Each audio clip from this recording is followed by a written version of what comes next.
여러분 안녕하세요, 김캠입니다. 오늘은 영화 본즈 앤 올에 대한 얘기를 해보겠습니다. 여러분은 지금 기묘한 케이지를 보고 계십니다.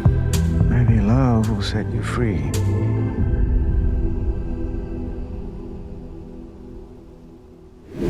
태어난 지 얼마 안 된 어릴 적부터 사람을 먹어버리는 충동을 가진 18세 소녀 메런은 무너질 것만 같은 낡은 집에서 아버지와 단 둘이 살고 있습니다. 하지만 단 몇 분 만에 짧고 강렬하게 메런의 본성이 드러나는데요. 메런은 아빠가 떠나며 남긴 녹음 테이프를 통해 자신의 과거를 탐색하고 본성을 이해하고 배워나가기 시작합니다. 그러다 외딴 마을에서 저 멀리서부터 메런의 냄새를 맡고 접근했다는 설리를 만나게 되는데요. 그는 같은 이터를 먹지 않는다는 규칙을 내세우는 아주 긴 시간 이 생활을 이어온 베테랑이자 네임드였지만 날이 밝자 메런은 그를 떠나기로 마음먹고 도망칩니다. 그러다 우연히 같은 비밀을 가진 리라는 이름의 방랑자를 만납니다. 핑크색 셔츠에 핑크색 머리를 한 채 자기가 처리한 사람들의 옷가지들을 마음에 드는 것만 주워 입은 독특한 스타일을 가졌죠. 메런과 리는 사회적 금기로 여겨지는 비밀을 차츰 공유하면서 점차 사랑에 빠지게 되고, 메런은 리와 함께 자기 욕망의 근원을 밝히기 위해 한 번도 만난 적이 없는 모친을 찾는 여행을 떠납니다. 메런 가족의 미스터리를 풀고 다른 이터들을 만나고 리와의 사랑을 지탱해 나감과 동시에 리의 밝음과 어둠에 자기를 비춰보고 타인을 유혹하고 죽이며 이 사랑스러운 괴물들은 성장해 나가고 자신이 정녕 누구인지 그 윤곽을 그려나갑니다. 마치 아무도 보지 못하는 숨겨진 뒷길로 떠나는 것 같은 평온함과 낭만도 잠시 그들의 삶은 흔들리기 시작한다는 여기까지가 이 영화의 간략한 스토리 되겠습니다. 이 영화는 루카 구아다니노 감독의 4년 만의 신작이자 티모시 샬라메와의 두 번째 작업이라 기대를 갖고 있긴 했는데요. 카미우 데 엔젤리스가 쓴 동명의 소설을 원작으로 루카 감독과 오랜 기간 협업해온 데이비드 카이가니치가 각본을 썼습니다. 특징을 꼽자면 첫째, 이 영화에선 루카 감독의 전작들의 잔상이 보입니다. 탐닉과 욕망에 순응할 수밖에 없었던 불가항력을 자기 혐오와 수치심과 불안으로 치환했던 첫사랑의 가슴 저미는 영화 콜 미 바이 유어 네임, 비밀스럽고 충격적인 테마를 화려하고 대담한 장르적 묘사로 보여준 전작 서스페리아, 이 두 영화의 융합처럼 보이는 것이죠. 둘째는 영화의 관점입니다. 사실 이 영화는 티모시 샬라메의 이야기가 아닌 테일러 러셀의 이야기고 카니발리스트의 이야기가 아닌 아웃사이더의 이야기입니다. 메런과 리가 인간의 뼈와 살을 먹는 건 일종의 교감이자 이해이고 숭고한 의식으로 이들이 나누는 대화가 다정하고 그 모습이 사랑스러운 나머지 관객들은 이들이 행하는 일보다 이들에게 앞으로 벌어질 일이 불안하고 두려워집니다. 루카 구아다니노 감독은 이들의 본성에 동의하거나 이해한다고 말하지 않고 어떤 순간도 가르치려 들지 않은 채 단지 이들이 이렇게 된 이유와 현재의 상황에 말없이 공감할 뿐입니다. 관객으로 하여금 도덕과 윤리를 거스르고 살아가며 느끼는 고뇌와 이들을 향한 연민을 동시에 느끼게 하는 그 이질적인 감각을 경이롭게 유지해내죠. 셋째는 배우들입니다. 이 세계관에서 이터가 되는 건 유전적인 조건입니다.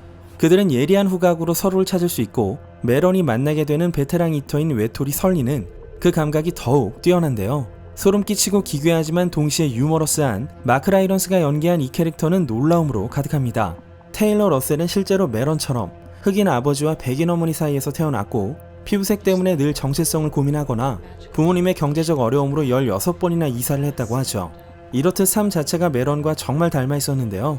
이 영화로 가장 주목할 만한 필모그래피를 남겼습니다. 어려 보이는 외모 덕에 28살임에도 10대 연기가 가능했네요. 티모시 샬라메는 리버 피닉스, 레오나르도 디카프리오에 이어 영화 팬으로선 동시간대의 성장을 바라볼 수 있어 기쁜 그런 배우가 아닐까 싶은데요. 이 작품은 그 중에서도 유독 시간에 깊게 새겨질 작품입니다. 시청각적인 시도들도 이야기해보죠. 이 영화는 버지니아, 미네소타, 메릴랜드, 오하이오, 켄터키 등 80년대 미국 중서부를 배경으로 한 어디까지나 표면적으로는 보니 앤 클라이드 같은 무법자 로드무비입니다만 인간관계와 고어 묘사가 공명하는 130분간 배경으로 펼쳐지는 건 마치 사진가 스테픈 쇼의 작품집 언커먼 플레이시스 같은 황량한 미국 고속도로와 피 튀기는 옥수수밭과 폐가 언제든 고장날 수 있는 낡은 트럭입니다. 그리고 여행을 떠나는 순간 흘러나오는 곡은 뉴 오더의 You Silent Face. No hearing or breathing, no movement, no color, just silence. 기가 막히죠. 아르세니 카차투란 촬영 감독은 캐릭터가 집중하는 포인트를 감각적인 점프컷으로 묘사하고 셀룰로이드 필터로 가을 색조가 만연한 80년대의 색감을 보여줍니다. 밤에는 강렬한 빛과 칠흑 같은 어둠의 대조가 일렁이면서도 낮에는 배경을 프레임 안에 넣는 방법이 지독하게 아름답습니다. 짧은 인서트 하나도 버릴 게 없었네요. 트렌트 레즈너와 아티커스 로스의 음악은 상상할 수 있는 영역을 벗어나 있습니다. 아날로그 신서사이즈의 플러그음이나 리드음을 워낙에 잘 쓰기도 하지만요. 이번엔 특히 앰비언트적인 시도를 많이 했는데요. 초반에 일을 저지르고 떠나야 하는 긴박한 상황, 처음 설리를 만났을 때 등 지금의 평온함이 당장이라도 찢겨 발겨질 것 같은 불온함이 심장 박동 같은 불규칙한 저역, 불협화음처럼 피치가 오르내리는 고역이 뒤섞여 표현되다가 차분한 피아노 아르페지오나 기타 리프로 시퀀스가 마무리됩니다. 평소에 트렌트 레즈너의 영화 음악이 익숙했어도 이런 톤은 예상하지 못했는데요. 정말 흥미로운 청각적 경험이었습니다. 메런 역의 테일러 러셀은 이 영화를 두고 당신과 같은 사람이 또 있다는 걸 알려주고픈 세상에서 외롭다고 느끼는 모든 사람들을 위한 영화라고 말했고, 루카 과다니노 감독은 충격적인 소재가 중요한 것이 아니라 두 캐릭터가 본성을 극복할 수 있는지를 탐구하는 도덕적인 이야기라고 설명했는데요. 적절한 거리와 리듬을 두고 관조하는 스토리, 화면 가득히 담기는 빈티지를 향한 애정과 벽에 걸린 소품 하나도 놓치지 않는 신미주의적 시각, 루카 과다니노 감독이 왜 철학적 관능주의자로 불리는지 알 수 있는 제게도 2022년 끝자락에 맞이한 베스트 작품 중에 하나였습니다. 오늘은 여기까지 하겠습니다. 지금까지 기묘한 KG의 K였습니다. You don't think I'm a bad person? All I think is that